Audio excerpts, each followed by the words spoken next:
다음으로 두 번째 장르인 현악 챔버 분야의 음악을 들어보겠습니다. 바흐 무반주 첼로 모음곡 중에서 1번은 중등 교과서에 나옵니다. 요한 제바스티안 바흐의 무반주 첼로 모음곡 6곡은요, 첼로 한 대가 표현하는 우주를 보여줍니다. 바흐가 쾌텐 시대인 1717년에서 1723년 사이에 썼을 가능성이 있는 곡이죠.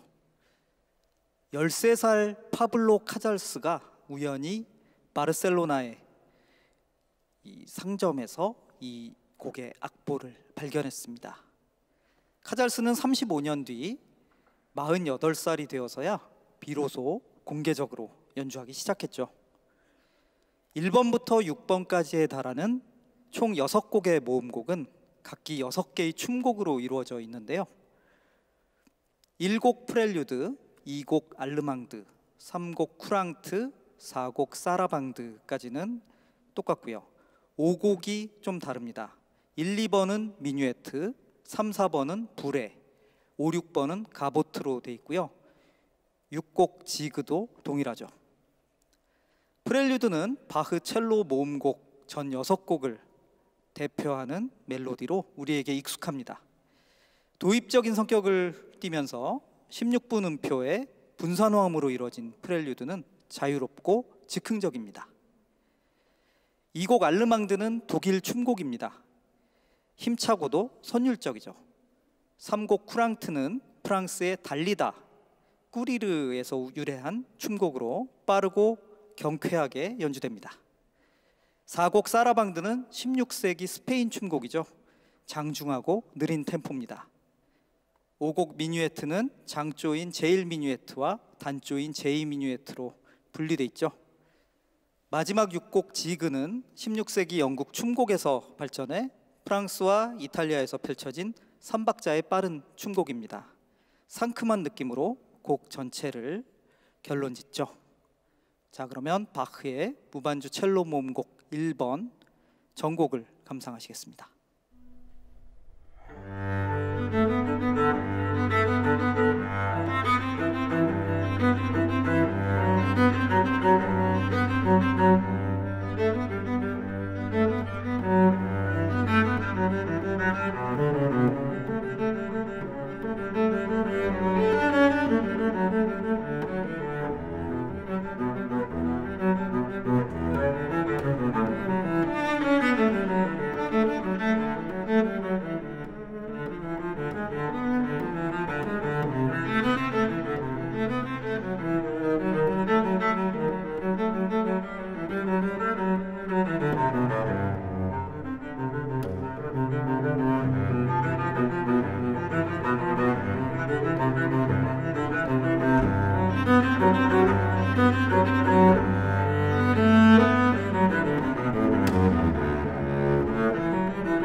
이번에 들으실 곡은 생상스의 죽음의 무도입니다. 바이올린 연주로 들으실 텐데요. 바이올린은 현악기죠. 다양한 나무로 만들어진 현악기의 몸통은 속이 비어 있습니다. 그 안에서 진동한 음이 외부로 발산되도록 하기 위함이죠. 소리를 만들어내는 것은 현, 즉 줄 부분입니다. 현은 나일론이나 강철, 가끔씩 원전 연주에서는 동물의 창자나 힘줄을 원료로 한 거트현을 사용합니다. 현악기들은 대개 활을 현에 그어 마찰시키면서 소리를 내죠.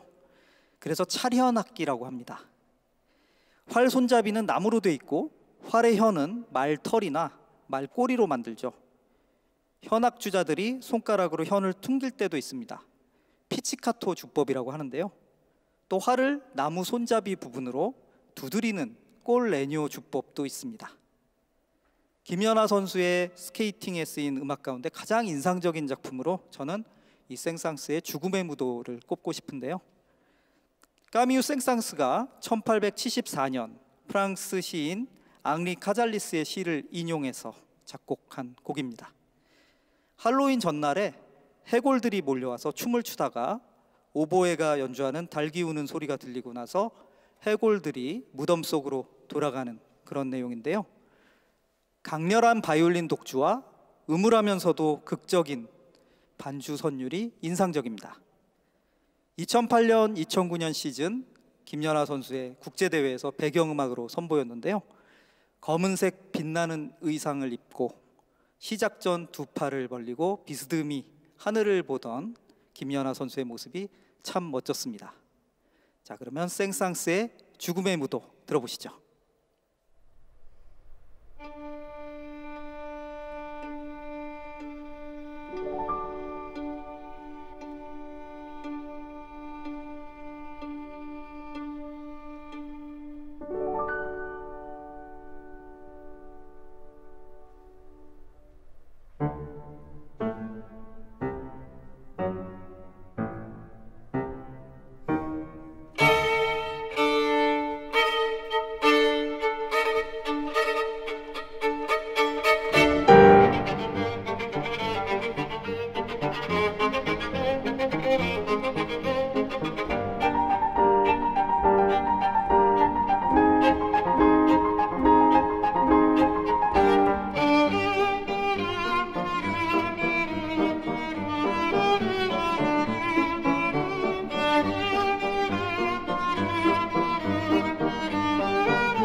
하이든 현악사중주 종달새는 중학교와 고등학교 교과서에 모두 나옵니다.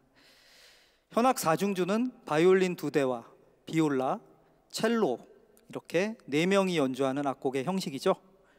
이 장르의 창시자 요제프 하이든은 약 68곡 정도의 현악사중주곡을 썼습니다. 이후에 모차르트, 베토벤, 슈베르트, 멘델스존, 슈만, 브람스, 드볼작으로 이어지면서 현악사중주는 가장 사랑받는 실내악 장르가 됐죠. 종달새 작품 64의 5번은 6곡의 모음인 작품 64 중에서 제일 먼저 1790년 작곡됐습니다. 종달새라는 이름은 1악장 제1주제의 선율 그리고 4악장의 음영에서 이 바이올린이 새 지저귐을 연상시키기 때문입니다. 아름답고 희망적이고 기분이 좋아지는 그런 선율이죠. 파란 하늘을 날면서 지저귀는 종달새를 생각하면서 하이든의 종달새 1악장 들어보시겠습니다.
비발디 4개 중에서 여름은 중학교와 고등학교 교과서에 나옵니다. 클래식 음악에서 사계절을 음악으로 남긴 작곡가들이 있죠. 이 비발디의 바이올린 협주곡, 하이든의 오라토리오, 또 차이콥스키의 피아노 모음곡, 글라주노프의 발레 음악이 모두 4개라고 불리는데요. 이들 중에서 작품의 인지도나 완성도 측면에서 4개 하면 생각나는 작곡가는 단연 비발디가 아닐까 합니다. 비발디의 바이올린 협주곡 4개는 12곡으로 된 작품 8, 화성과 창의의 시도 가운데서 앞에 4곡을 의미하는데요. 파리에서 초연은 대성공이었고 그 명성은 전 유럽에 퍼졌습니다. 18세기 말 한 역사사전에는 이 비발디를 설명하면서 4개의 작곡가라고 소개하고 있다고 해요. 그 정도로 확고한 성공을 거둔 작품입니다. 4개는 본격적인 표제음악이자 묘사음악이고 근대적인 독주협주곡의 효시입니다. 곡 첫머리와 곡 중간에 각 계절을 표현하는 소네트가 붙어 있죠. 이 소네트는 르네상스 시대에 이탈리아에서 유행했던 시입니다. 소네트 외에도 새의 지저김이라든지 짖는 개 등이 묘사된 부분을 표시해놔서 추상적인 표제음악이 아닌 구체적인 묘사음악으로 만들었죠. 비발디가 4개의 여름에 붙인 소네트의 내용은 다음과 같습니다. 1악장, 불타는 태양의 열기 아래 사람들과 동물들이 지쳐있고 소나무도 시들어버렸다. 뻐꾸기 울음소리, 비둘기와 방울새의 달콤한 노래도 들린다. 부드러운 산들바람이 불지만 갑자기 북풍이 불어닥친다. 목동은 난폭한 폭풍에 떨며 무서워한다. 2악장, 번개의 번쩍임과 천둥소리에 놀라 사지가 떨린다. 모기와 파리는 놀라 윙윙거리며 날아간다. 3악장, 아, 그토록 놀라는 것은 당연했다. 하늘의 뇌성은 엄청난 양의 곡식들을 쓰러뜨리고 말았다. 비발디 4개 중 여름 전악장 감상하시겠습니다.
비발디 사계 중 겨울은 중학교 교과서에 나옵니다. 비발디 사계는 묘사가 자세한 표제 음악이죠. 비발디가 본질적으로 오페라 작곡가의 성향을 가지고 있다는 점과 일맥상통합니다. 비발디 이전에는 선배인 코렐리 등이 쓴 여러 대의 독주악기가 등장하는 콘체르토 그로소, 즉 협주곡이 대세였습니다. 이 비발디는 협주곡에서 탈피해서 한 대의 독주 바이올린을 위한 협주곡 양식을 확립했죠. 어떤 사람들은 몇몇 부분에서 독주 바이올린과 제2 바이올린 또는 첼로가 합주를 벌이는 부분을 두고 이게 콘체르토 그로소의 흔적이 아직 말끔히 지워지지 않은 게 아니냐라고 주장하는데요. 독주 바이올린이 완전히 주도권을 쥐고 있습니다. 리더인 바이올리니스트를 주목하면서 들어보시죠. 비발디 4개 중 겨울의 소네트는 다음과 같습니다. 1악장, 얼어붙은 차가운 겨울, 산과 들은 눈으로 뒤덮이고 바람은 나뭇가지를 잡아 흔든다. 이가 딱딱 부딪힐 정도로 추위가 심하다. 2악장, 그러나 집안의 난로가는 아늑하고 평화로운 분위기로 가득 차 있다. 밖에는 차가운 비가 내리고 있다. 3악장, 꽁꽁 얼어붙은 길을 조심스레 걸어간다. 미끄러지면 다시 일어나 걷는다. 바람이 제멋대로 휘젓고 다니는 소리를 듣는다. 이것이 겨울이다. 그럼에도 겨울은 기쁨을 실어다 준다. 비발디 4개 중 겨울 들어보시겠습니다.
피아졸라 리베르탱고는 중등 교과서에 나옵니다.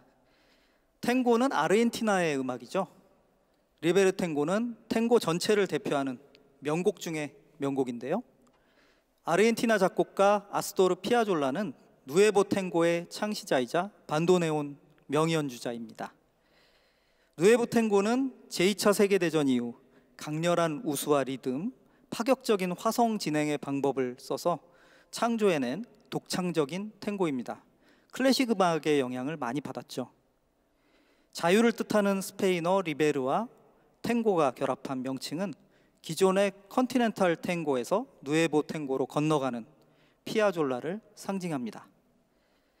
1990년대 이후 클래식 음악계에서도 탱고 붐이 일었습니다. 기동 크레머나 요요마 등이 앞다퉈 탱고를 연주했죠.